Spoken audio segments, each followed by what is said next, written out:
All right, everybody, we're going to be covering sections 1.8 and 1.9 in the same video today.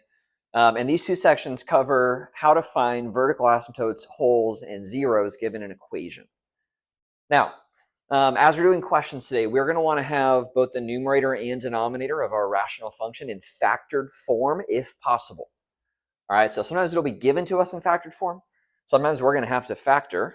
Well, let's take a look at what we're working with here. So, vertical asymptotes.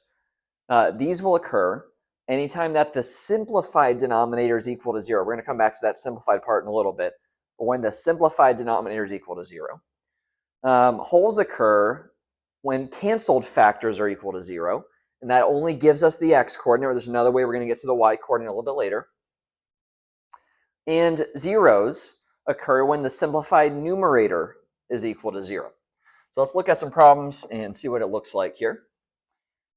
All right, so we've got a rational function. The top and the bottom of this fraction are already factored for us. So the first thing I'm going to look for is, does anything cancel here? All right, well, the x minus 2's cancel. And we said on the last slide that if any factors cancel, we set those equal to 0, and that gives us the x-coordinate of the whole. And so I'm going to set that x minus 2 equal to 0 right here. And we're just going to add 2 to both sides. And that gives us x equals 2. So that's the x-coordinate of the whole. I'm going to write it as a coordinate point.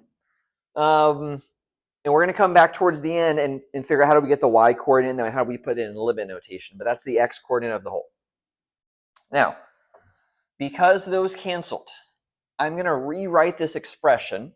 And I'm just going to get rid of the x minus 2's.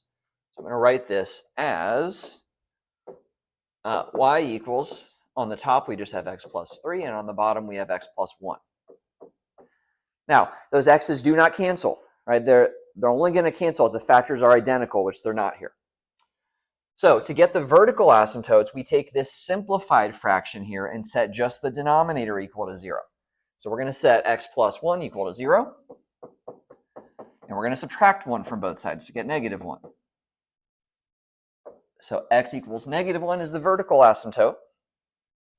The 0 is going to occur by taking the numerator, the simplified numerator, and setting that equal to 0. So if we set x plus 3 equal to 0, we get x equals negative 3. Now the horizontal asymptote, that was we covered in our last video, but we could work with the simplified portion here, or if we go back to the original question, we would have to get the degree and the leading coefficient. But because that cancel, we might as well just go with this part here. The degrees are the same, and so it's a 1x over a 1x. So y equals 1 would be our horizontal asymptote for this one. All right, last part of this question. So how do we get the y-coordinate for the whole? Well, let me erase a little bit first. We're going to take the simplified expression up here, not the factored part because we canceled out those x minus 2. So take the simplified portion, and we're going to plug in that x equals 2. And whatever we get when we plug in x equals 2, that's going to become the y-coordinate for the whole. Okay, so we're going to replace both x-coordinates here with a 2. And then we just simplify. So 2 plus 3 rather is 5, and 2 plus 1 is 3. And so that's the y-coordinate of the whole, 5/3. Now in limit notation, because sometimes we write it like this, sometimes we write it as a limit, x is going to approach the x-coordinate, which is 2, and f of x is going to approach the y-coordinate of 5/3. All right, so that's it for that first example. Now, second example is not factored. All right, so if it's not factored, we can go ahead and find the horizontal asymptote from this part. Again, degrees are the same. So we've got 1x squared over 1x squared. That just gives us y equals 1 for the horizontal asymptote. Now, there's two types of factorings that we're going to focus in on right now. One's called GCF. And so the numerator is this case because every term has an x. So every term in the numerator has an x. And so we're going to factor out an x. Remember, factoring is like division. So we're dividing both of these terms because they both had an x. We're dividing both of those terms by x. So if we were to divide x squared by x, we get x. If we were to divide x by x, we would get 1. So that's how our numerator factors. And you can check this by just redistributing that x, and you should end up at the original question if you did that. Now, the other type of factoring, this is a quadratic trinomial. There are a bunch of different methods for factoring quadratic trinomials. You can use any method you want. I think of it like this. So anytime it's 1x squared plus a number times x plus a number, I always split it up into 2 groupings. And that x squared always splits into x times x. So you have an x here and an x here because x times x is x squared. Now, the numbers that go after these, they have to multiply out to the last number and add to the middle number. So here we're looking for what multiplies out to -6 and adds to -1. Well, that would be -3 and +2. All right, so this is the form we're going to work with for the rest of the problem. And just so I have space, I'm going to go ahead and move this up. So let me erase the original question now. Now that this is factored, we're going to look and see, does anything cancel? Well, nothing is exactly the same, so nothing cancels. And that tells us the graph will not have a hole. To get the vertical asymptote, we're always going to set the denominator equal to 0. So we're going to set both x minus 3 equal to 0 and x plus 2. And so that just gives us x equals 3 and x equals -2. Those are our 2 vertical asymptotes.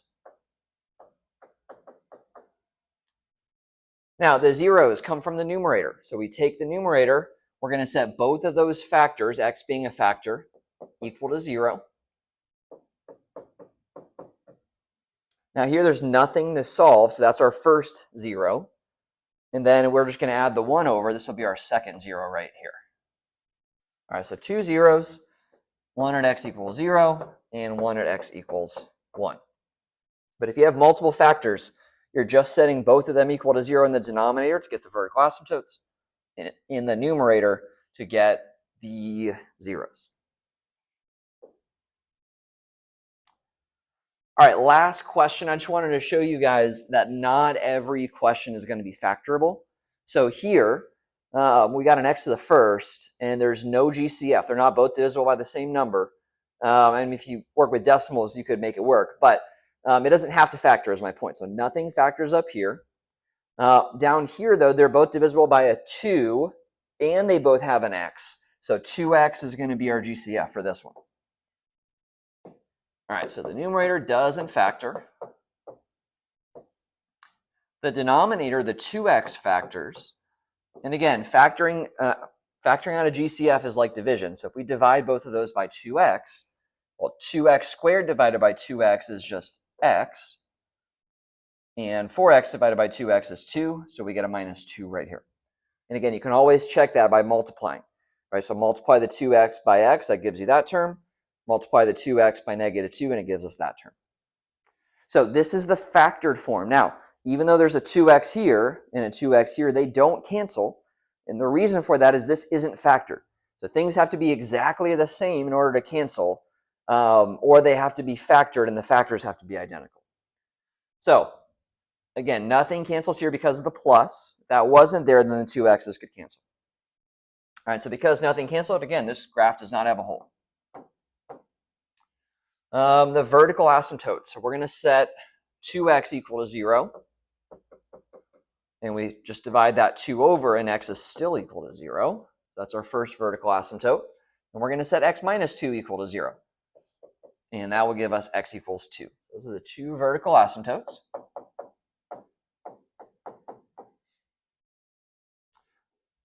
Let's see, it didn't factor, but I'm still going to set the numerator equal to 0. So let's move the whole screen here a little bit. All right, so set that 2x plus 5 equal to 0. And we're going to solve for x. We're going to subtract the 5 over. And we're going to divide both sides by 2. And you could leave it as a decimal or a fraction. I'm going to leave it as a fraction here. So that's our 0. X equals -5 over 2. Now, the horizontal asymptote, let me go back to the original question here because I forgot about that part at the beginning. So this form is the form we wanted in standard form when we get the horizontal asymptote. So this is the case where the exponent is larger in the denominator. So whenever that happens, it's always going to be y equals 0 where we have a horizontal asymptote. All right, so that is it for this one. Stay flawless.